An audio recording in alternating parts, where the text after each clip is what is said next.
Okay, let's just go ahead and address the absolute massive elephant in the room right now for anyone studying finance. You're probably looking at your calendar, looking at your career goals, and asking yourself the ultimate question. Do I push through and sit for the exam in 2026, or do I wait for this completely revamped 2027 curriculum? Well, welcome to this explainer. I am so incredibly thrilled to have you here because today we are going to completely demystify these 2027 CFA curriculum changes. We're going to break down exactly what these official updates actually mean for your study plan, your timeline, and honestly, your career. We're going to take all that noise and confusion out there and turn it into absolute clarity. Here is our roadmap for today. We'll start with the big 2027 switch, then dive into the major overhauls in Level 1. After that, we'll look at ethics in the upper levels, map out what is staying exactly the same, and finally, lock in your winning strategy. All right, kicking things off with Part 1, the big 2027 switch. Listen, we aren't dealing in Reddit rumors here. We are looking directly at the official updates that were announced by the CFA Institute on May 26, 2026.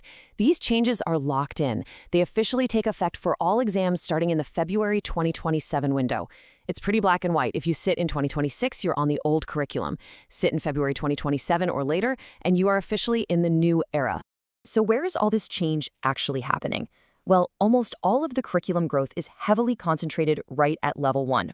We're seeing the total module count expand from 93 modules in 2026 up to 102 modules in 2027. Meanwhile, Levels 2 and 3, they remain remarkably stable, mostly just seeing some structural restructuring in the ethics section. So if you're a Level 1 candidate, you need to pay very close attention right now. That brings us straight into Section 2, Level 1, and those major overhauls. I really want you to reframe how you think about these changes for a second. Don't look at them as hurdles. These are massive career upgrades. The biggest headline grabber here is the Quantitative Methods overhaul. The legacy curriculum, it was super heavy on theoretical statistics and gave this really basic intro to big data, backed by some incredibly dense prerequisite readings. Well, the new 2027 curriculum drops those prerequisites completely. Instead, it shifts to highly practical, employable skills. We're talking about the introduction of artificial intelligence, large language models, and financial data science.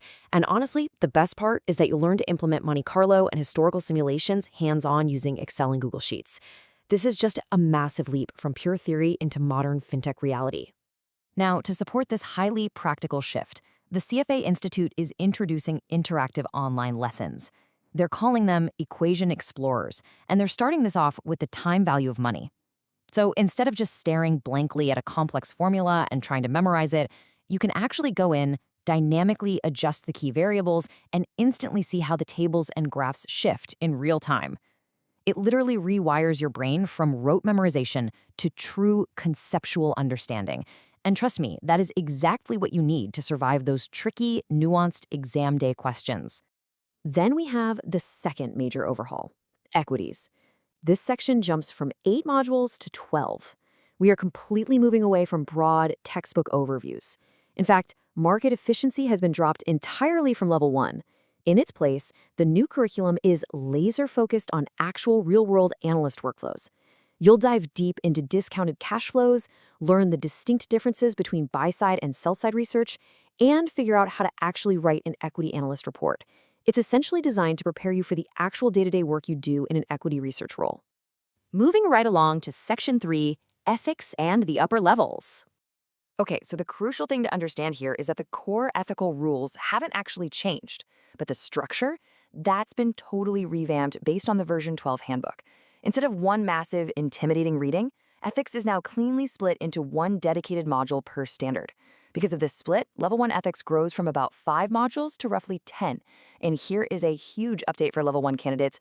GIPS, the Global Investment Performance Standards, has been removed entirely from Level 1. It's been pushed up to Level 3. Now, if you're taking Level 2 or 3, this ethics restructuring is essentially the only major change you have to worry about. And those Level 3 specialized pathways, completely untouched. All right, time for Section 4, what stays exactly the same. Let's all just take a collective deep breath and release some of that tension, okay? Because a vast amount of this material isn't changing at all. 7 out of the 10 topics remain entirely unchanged in content. Economics, financial statement analysis, fixed income, derivatives, and alternative investments, they carry over exactly as they were. Corporate issuers is simply getting renamed to corporate finance, and portfolio management is getting renamed to portfolio construction. But the actual learning outcomes underneath are totally identical. This means the vast majority of your 2026 prep materials for these specific topics are completely safe to carry forward into 2027. And to reassure you even further, literally 100% of the topic weights remain absolutely identical to 2026. Ethics is still sitting at 15 to 20%. FSA and equities are still 11 to 14%. Fixed income is 11 to 14. Portfolio management 8 to 12. Quant, corporate issuers, and economics are all 6 to 9. Alternatives 7 to 10, and derivatives 5 to 8%. So what does this all actually mean for you?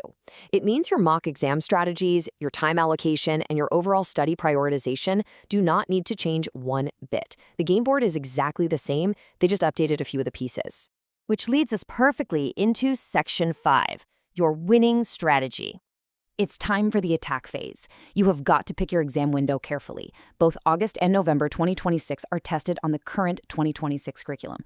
November 2026 is your absolute last chance to test on the old material. After that, we cross the boundary. February 2027 kicks off the very first window for the new 2027 curriculum, followed, of course, by May 2027. So here is my direct, one-on-one advice to you. If you are already mid-prep, if you're deep into those 2026 books, do not switch midstream. Just stick to the August or November 2026 windows and finish the job you started. But if you're starting fresh right now, aim straight for February or May 2027. Study the 2027 curriculum from day one. To manage your time smartly, front-load the 70% of topics that are completely unchanged.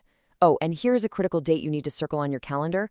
If you want that February 2027 window, the early registration deadline is July 7, 2026.